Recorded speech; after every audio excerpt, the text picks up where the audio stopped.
I ultimately engineered a situation that cost my high school bully his car, his education, and his future. And it all started because he just wouldn't stop destroying our mailbox. My story starts with a childhood spent in constant motion. My dad was in the U.S. Navy, and our family moved around a lot. Because of this, I was perpetually the new kid, which, as you can imagine, made me a magnet for bullies. It conditioned me to be introverted and to not trust people easily. When my dad was nearing the end of his military career, he decided to move us all back to his hometown, taking a recruiting job until retirement. We settled on the old family farm, a place my own great-grandfather had built. If you've ever moved from the outside world into a small, tight-knit town, you know exactly what I mean when I talk about the small-town mentality. For those who don't, it's a simple, unwritten rule: if you weren't born and raised there, you don't really belong. Many of the locals are closed off, wary of outsiders. So, there I was, the new kid,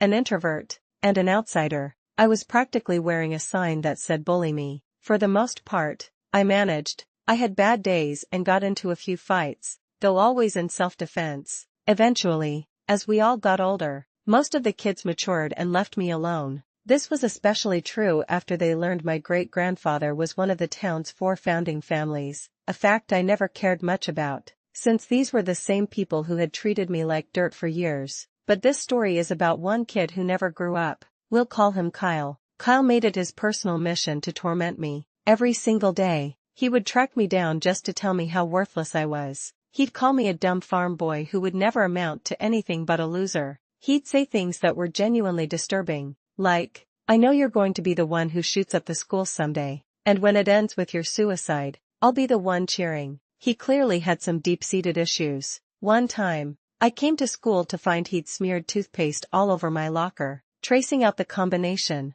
it was just a lot of weird, obsessive stuff like that. By our senior year, I had perfected the art of ignoring him. My lack of reaction seemed to frustrate him immensely. Even his own friends started telling him that his need to find me every day was crossing a line from jerky to just plain creepy. Then, a couple of months before graduation, the daily verbal attacks just stopped. I thought, naively, that he'd finally given up. He hadn't. He had just changed his methods. A couple of weeks later, I walked to the end of our very long driveway to catch the school bus and found our mailbox completely run over. I figured it was just a drunk driver. When I got home that afternoon, I took some photos of the damage for insurance and then got to work, setting a new wooden post deep into the ground. The next morning, it was gone again, smashed to splinters, just like the day before. So, I got home, took more photos, repaired it again, and went about my evening. This became a ritual. It happened the next day, and the day after that.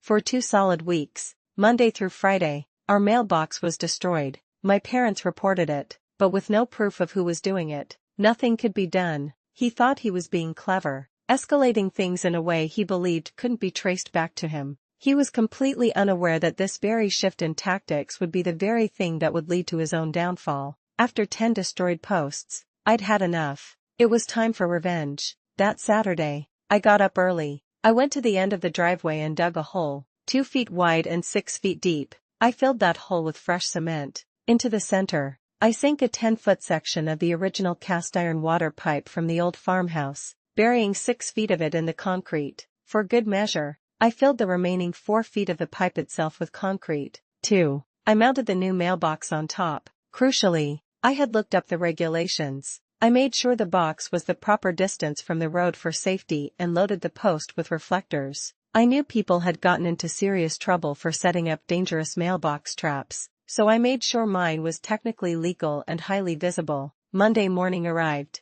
I walked out to the bus stop and saw the cast iron post was covered in fresh scratches, but it was standing perfectly straight, completely unfazed. The rest of the school day was uneventful until my final class, creative writing. I was outlining a story when one of Kyle's friends, we'll call him Derek, burst into the classroom, his eyes locking onto me. He was frantic. "Do you have any idea what you did to Kyle's car?" he yelled, his face beet red. I leaned back in my chair, feigning confusion. "I didn't do anything to Kyle's car. I don't even know what it looks like." And just like that, without him even realizing it, Kyle's own friend had handed me all the confirmation I needed. He had just confessed on Kyle's behalf. Your little stunt with the mailbox totaled it, Derek shouted. He had to get it towed into town at 5 a.m. this morning. He's gonna sue the hell out of you. I let a small, calm smile spread across my face. Okay, but Derek, are you aware that deliberately damaging a mailbox is a federal offense? He scoffed. What are you talking about?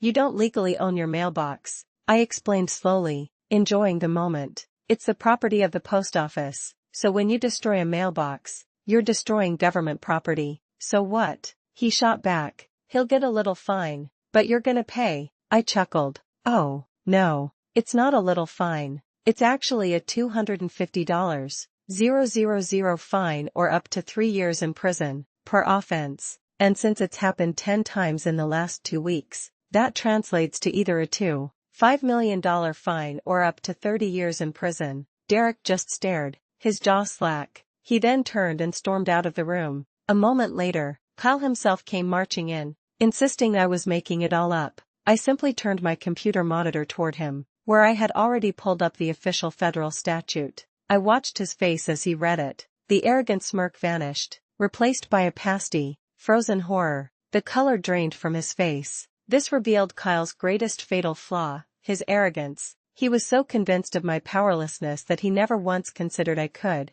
or would, fight back with something far more powerful than my fists, the law. You can try to sue me, I said, my voice low and steady, and maybe you'd win. I might have to pay a fine and tear down the post, but to do that, you'd have to admit what you did. Your life would be over. Maybe, he stammered, but you can't prove I did it 10 times. Actually, I can, I replied, gesturing to my bag. I took photos of the damages every single day, with timestamps. I can prove it was at least 10 times. But let's say I couldn't. A $250,000 fine is still a lot more than your car is worth. Are you really willing to bankrupt your family or go to prison just to make me pay a couple of grand for your car? He stood there, trembling slightly, and then stormed out without another word. He never bothered me again. The best part was the domino effect that followed. Kyle, it turned out, didn't have enough credits to graduate. He'd wasted too much time trying to be my personal demon.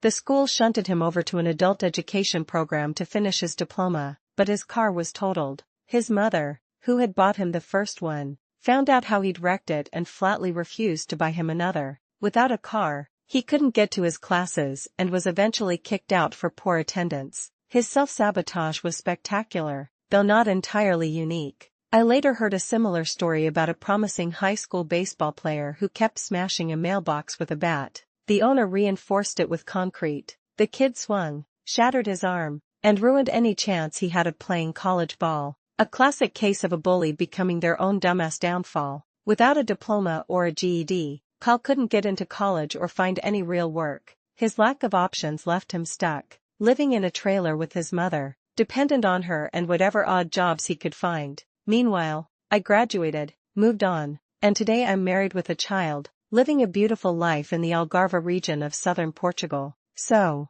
Kyle, if you're somehow out there reading this, I only have one question for you. Just how did that mailbox taste? Ultimately, this whole saga taught me that obsession and cruelty will always backfire. True strength isn't about intimidation, it's about patience, intelligence, and knowing exactly when and how to push back. So, I'll leave you with this question. When you're pushed to your absolute limit, where do you draw the line between enduring it and fighting back? Let me know your thoughts in the comments below.